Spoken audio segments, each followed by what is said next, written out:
Exactly right there. And I mean, our dog shit could do is prop iron shells, but that's not gonna do anything. But not much action for a tri-lane bottom. That Nerubian assassin opting for pulls now. Not a bad choice. Not a bad choice with the silence. I mean the curse spam, but I feel like Naga's getting an okay amount of farming because these guys just can't be too aggressive with her. Now Naga looks like she has picked up a mirror image at level 2. Usually, personally, I would go for stats because usually you're not the highest HP heroes. But again, these are pro players. And I'm sure they have practiced their Naga Siren, so they're not winging this. And they are going Well, for mirror image at level 2. So there we go. she does have the brilliant aura, so there's a potential that she can just spam her spells as much as she wants. Right. I guess that's so. But her Still, spells aren't exactly the most damaging things on the map. But still being careful to avoid that silence though. She doesn't want to spam mirror if she's gonna get silenced I mean, cursed right after.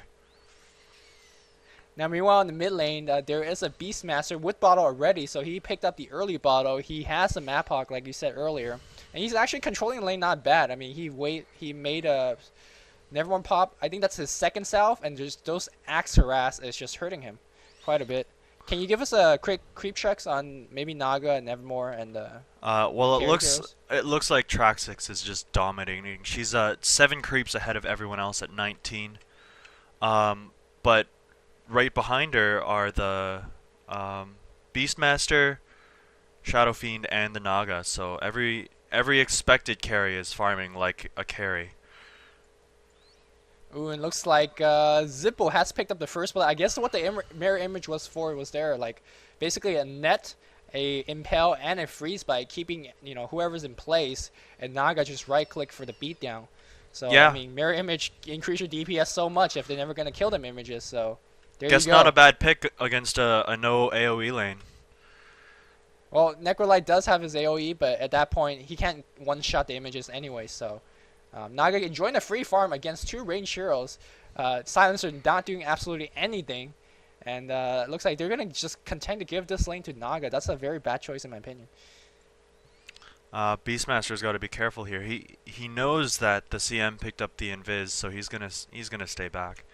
He's actually probably gonna walk all the way home with half health and no mana.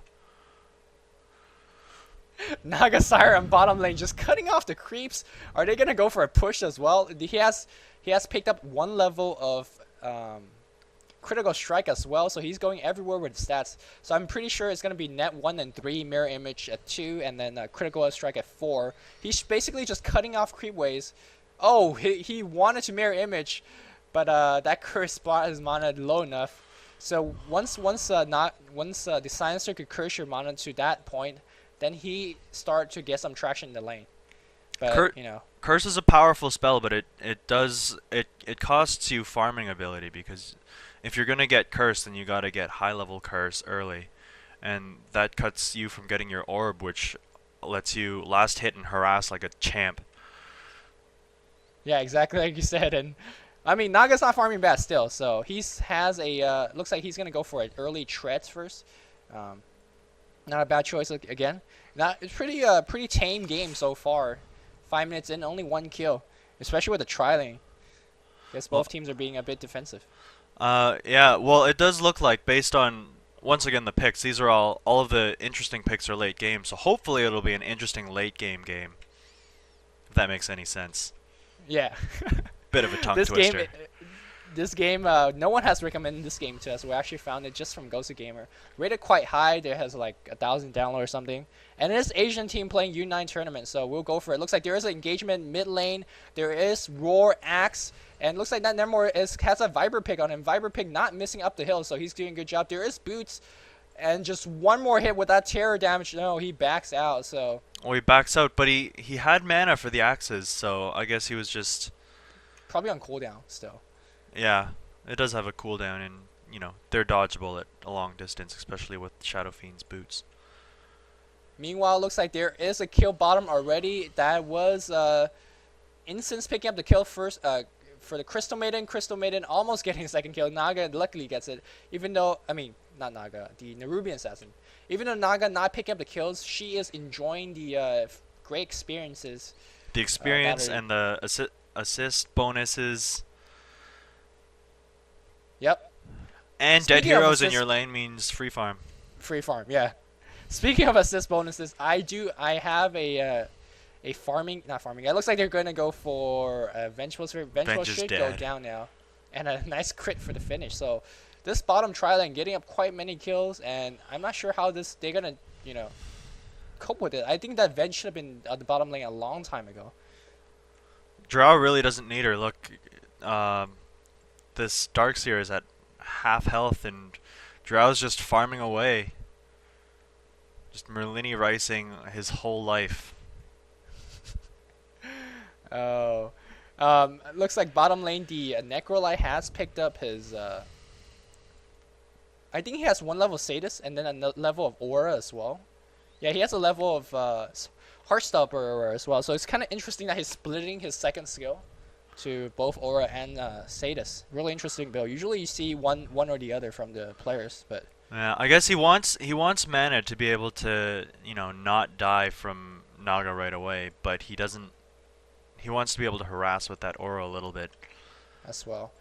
And looks like Naga kind of dangerously low. She has picked up Song of Siren at 6.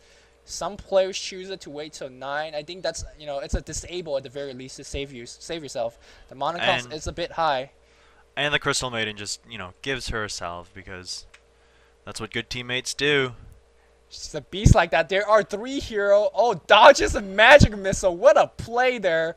That's the only stun that was in the lane, and there goes that guy. It. And looks like I think Venge is gonna go down here. Yeah, Venge is a slower hero. Sends the NA. There is the net, and there is that a curse? That's a curse. Oh, Venge dangerously low. Pops his magic stick. One more hit. There we go. Forces the CM to pick up kill. They're gonna still die for it, but I think that Naga will go down. That was a bad choice. Well. Ooh, they got but I guess they didn't know he was coming, but it was still risky. Yeah, that was pretty greedy. They dived 3 hero in a row. So I mean, as we just say that these Chinese players being defensive, they just tower dive like crazy, being extremely aggressive there. No, this Naga's gonna end it early. Yeah. This is a push. This is a push Naga. Man. This is a push Naga. It's worse than Rasta. Oh man, she has picked up Treads and the Poor Man Shield. I think she started with the Poor Man Shield right at level 1. Very interesting choice. Yeah, she had the Poor Man's Shield, 2 branches, and just 1 set of tangos early, because she decided she wouldn't need the regen because she had a tri-lane to help her. And that worked out fine. I mean, so good job there. Meanwhile, can you give us a quick creep check since there's not much going on? Now we're talking about how Naga's dominating her lane, but she does only have 39 creep kills to SF's 57 and Drow's 65 at 10 minutes. Oh my god. Drow running around with treads, a dominator, and 2 slippers of agility. 10 minutes in. Yeah, already plus 84 damage.